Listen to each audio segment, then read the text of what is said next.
So our 24 hours starts now. Right now.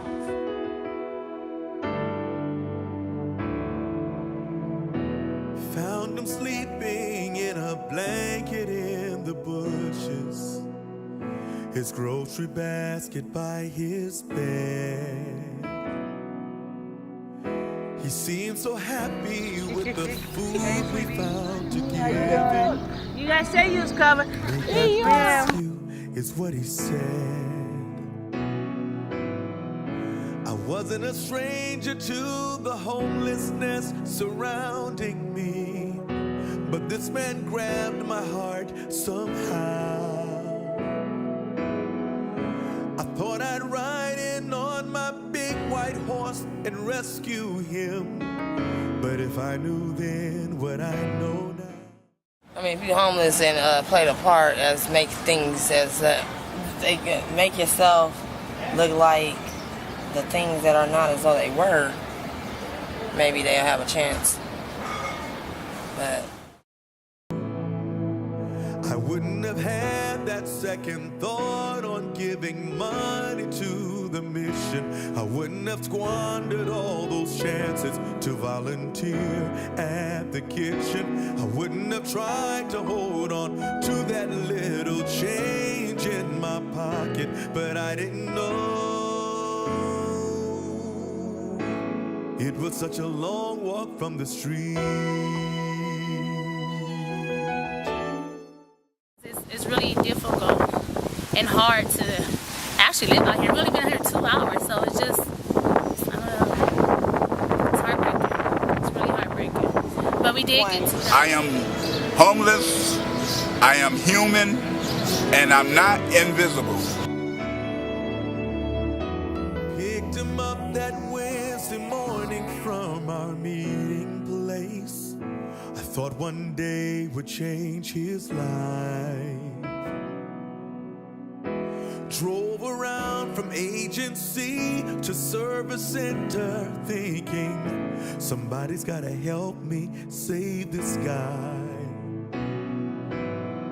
There are many services to help our citizens in need, but the need is greater than the help. Yes, it is. The thing I learned is I gave all I could to help my friend once. He could never do it by himself. I shouldn't have had that second thought on giving money to the mission. I shouldn't have squandered all those chances to volunteer at the kitchen. I shouldn't have tried to hold on to that little change in my pocket, but I didn't know it was such a long walk from the street. A couple of years ago, one of the youngsters out there doing bad wanted us to buy his product, and we didn't because me and my wife, we've been clean for going on 12 years. He said that if he sees us out there, he will hurt us. In other words, around that area, if you don't do what they doing, your life will be threatened. A few months later, things had turned around in my friend's life. He was with his family again. A short time later, we were standing all around his bed because his health was failing him. Seemed just as quickly as the tide had finally gone his way, my little friend took his flight.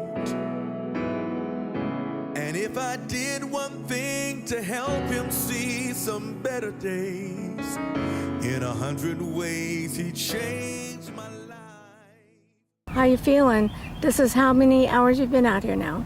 Since 7:30, and it's 7 o'clock right now. So over about 12 hours, close to. And how are you holding up? Hungry. I'm hungry. I need a shower. I I'll never have a second thought on giving money to the mission. I'll never squander all those chances to volunteer at the kitchen. I'll never try to hold on to that little change in my pocket. Now that I know that there's a problem, I've got to help the world to solve it.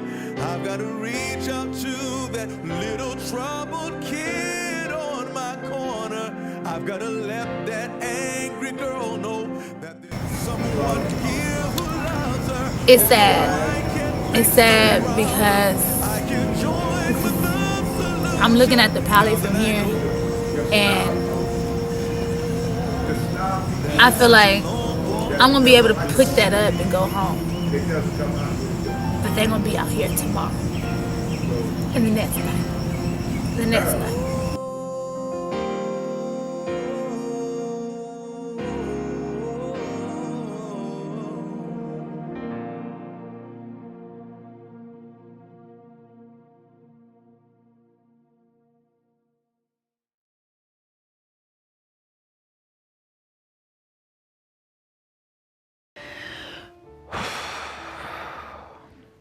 Okay, welcome. Now, if you can introduce yourself. Desiree Martinez, also known as Des. What made me start the project was I was working on a homeless documentary about 1.5 years ago about the homelessness here in Fresno. During that time, I had became homeless myself. I had a car, I had my car and everything. So it was hard, it was really hard, but I always thought that street homelessness was different for some reason. Part of my documentary, I wanted some true life experience out there. And I felt like by me going out and experiencing something like that wasn't enough for people, for me to go back and tell them the story. I wanted to show them. Because I think if you visually see something, it's something that you cannot forget about. You can't say it didn't happen. If I run and tell you a story, you can say, oh, she may have exaggerated it a little bit, and I don't know if it's really like that. That sounds like too much, or it's too awful. That can't be going on. So I needed to put myself in the position and go out there and show the community this is what's going on. People aren't making it up, what's going on in the streets. They're not exaggerating it. I was really nervous because I didn't want to have the flashbacks of when I was homeless. Really couldn't prepare myself. I was more nervous and scared than anything. You can't prepare yourself for something like that.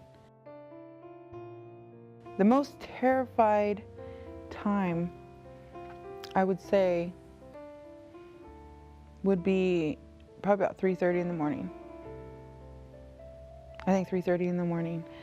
It was quiet, except for the few homeless people that were out there shouting and yelling and stuff. But the silence of not knowing what's coming from any direction of you, because there's no safety net. My anxiety was so bad that I wanted to give up. I could have left. I could have went home. I could have picked up the phone and called somebody, but that wasn't part of the experience. There's no water fountains to drink out of. If there was a water fountain to drink out of, it was barely any water coming out of it. And if there's barely any water coming out of it, it was warm. There's nowhere to get away from the heat. There's nowhere. I mean, you can go stand in a doorway, but soon enough you're going to be asked to move.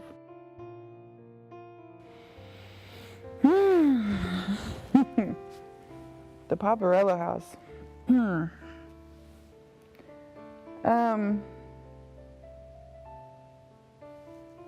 How can you explain to people that haven't seen it or haven't been there? It makes you want to cry because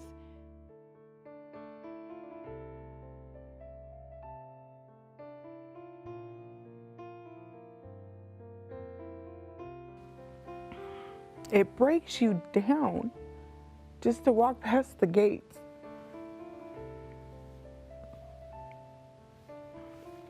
You have like 3 years old out there. You got up to 90. You got elderly people sitting in their chairs, slumped over because of the heat.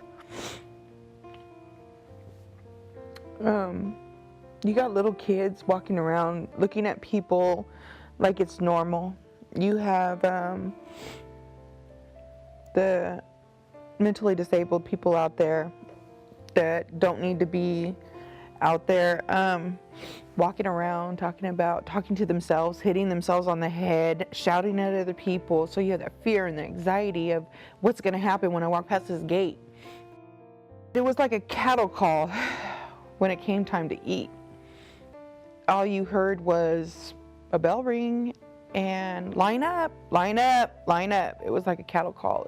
They broke out the rope and they broke out the little orange stands to keep us all right in line. And then you stand out there for so long in the heat just to wait to go in. All your depression kicks in, your anxiety, your panic disorder, everything kicks in.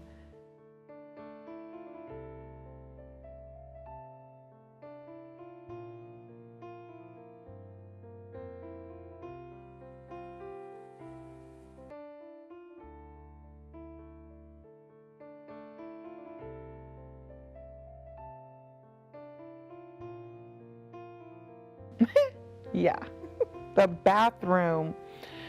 Oh my goodness, to use the bathroom out there. There's one person on the Fulton Mall, a restaurant or store owner. I think it's a restaurant. And he allows the homeless to go in and use the facilities. That was very nice of him. Very, very, very, very nice of him. It was the middle of the day, didn't know where to go to the bathroom, so we went to the bathroom. Now going into that bathroom was a challenge, but you have to go to the bathroom, so you're gonna go. Other than that, I didn't go to the bathroom. I think I held, oh no. I went to the bathroom at the library. When I made it to the library, went to the bathroom, I got to wash my hands. Oh my gosh, that was like the best feeling in the world. When I went to the library and I went into the bathroom, I got to use the bathroom, I got to wash my hands. Like, so much dirt came off my hands just from walking around. And then I put water on my face. I got to wash my face and cool off and everything. Other than that, I would think the next time I used the restroom was like at 2 o'clock in the morning. And I'm sorry, Fresno County, but I had to go. You got to think there's women out there and stuff. You have to think during that time of night to use the restroom. A lot of sexual offenders are on the street homeless. And as a woman, you're scared to death. Who's looking, who's watching, who's gonna follow me? I'm easy prey when I'm using the restroom because your pants are down at your ankles. And you're squatting and you're using the bathroom and you're praying that nothing's gonna happen at that point in time, because no matter what, if somebody attacks you, you can't do nothing, you can't run, your pants are at your ankles. So for a female, it was hard to use the restroom, but I pretty much held it until I couldn't no more. So again, sorry, Fresno County. One of the food vendor trucks that were out there, Dusty Buns, he does give to the homeless. He was stating that he'll go out there, he'll do his hours and everything, and when the food is, when they're done with everything, the food's not done, he'll go ahead and he will feed the homeless and stuff like that.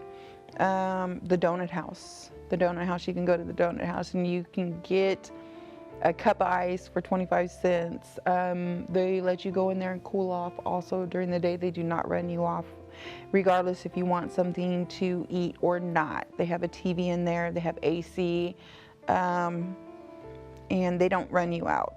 I'm trying to think of more places on the Fulton Mall that would just allow us in there. There's not too many places to go. And now there's no trees, there's no shade down there. There's really no shade in Fresno everywhere we went. People ignore you when you're out there.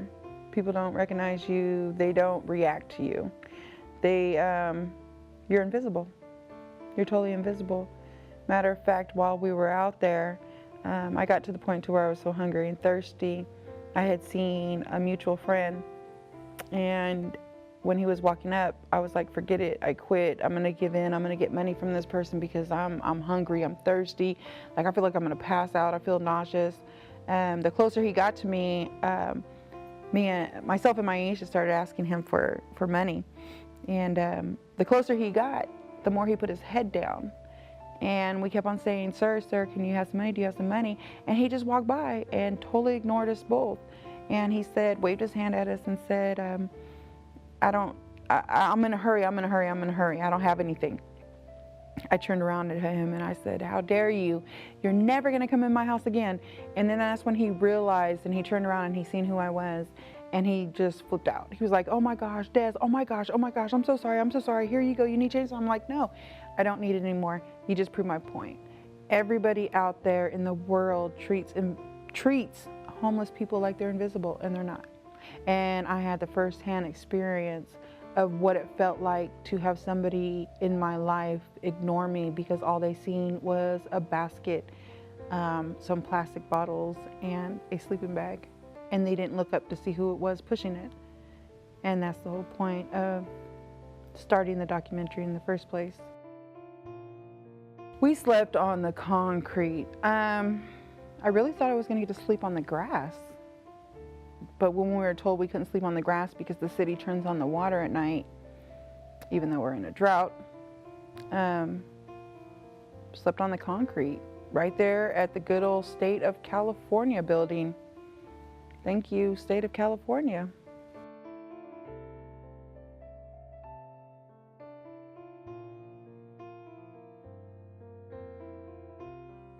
I learned that a lot of homeless people want help. They want it. They just need a foundation. And that is what everybody out there wants, foundation. Met few people that wanted to stay out there, met some people that were alcoholics, met some that were drug addicts, met a lot of people that fell on hard times and have been out there a very long time, and they need help and they want help and they're willing to do whatever it is to get help. All they ask for is foundation.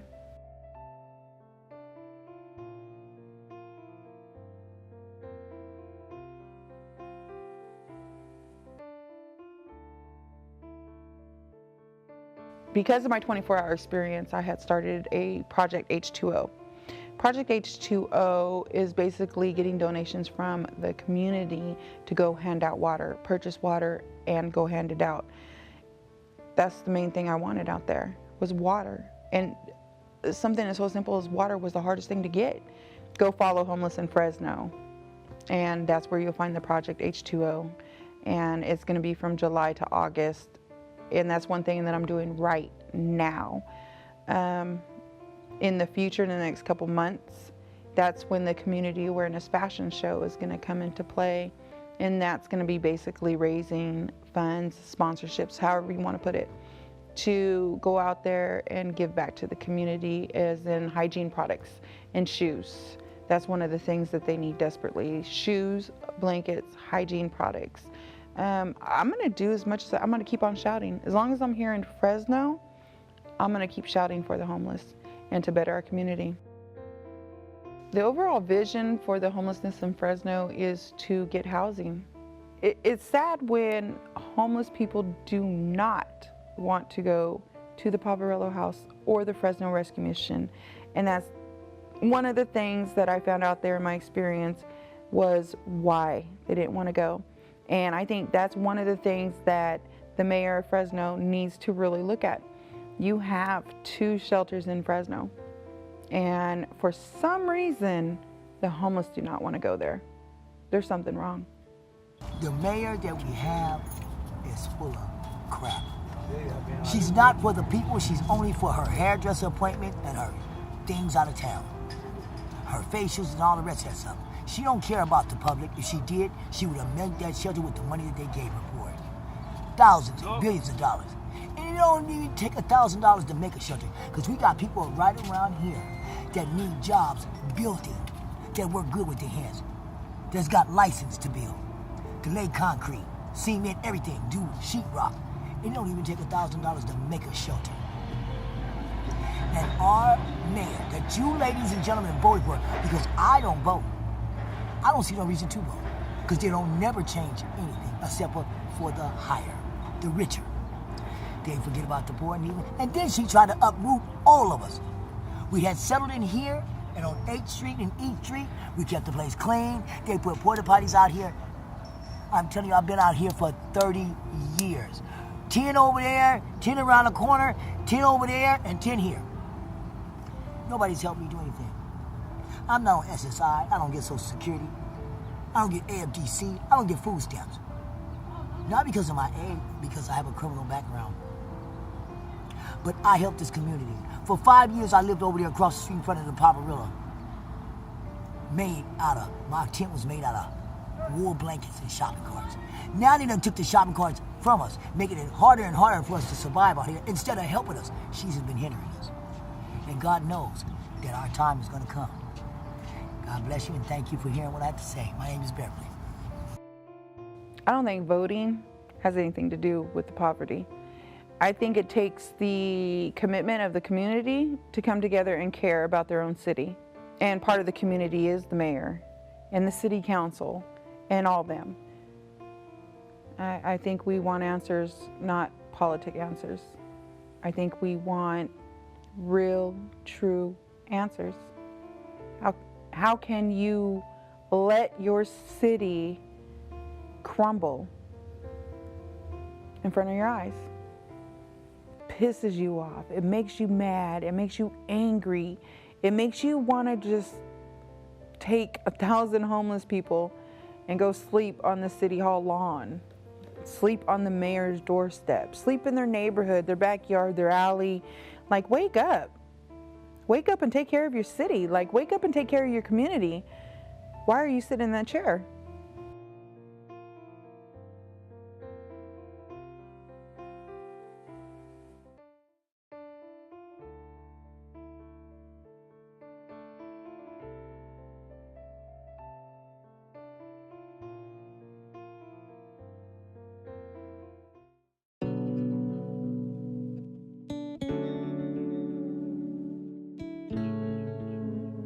Creative Minds Productions is a group of individuals that brings awareness to light. One of our projects is called Project H2O. Project H2O is helping the homeless in Fresno County with cold water during the hot heat. We are asking for your help during this summer season to share some H2O. Please contact Creative Minds Production Team at gmail.com to learn more information on Project H2O. And from all of us at Creative Minds Productions, we thank you.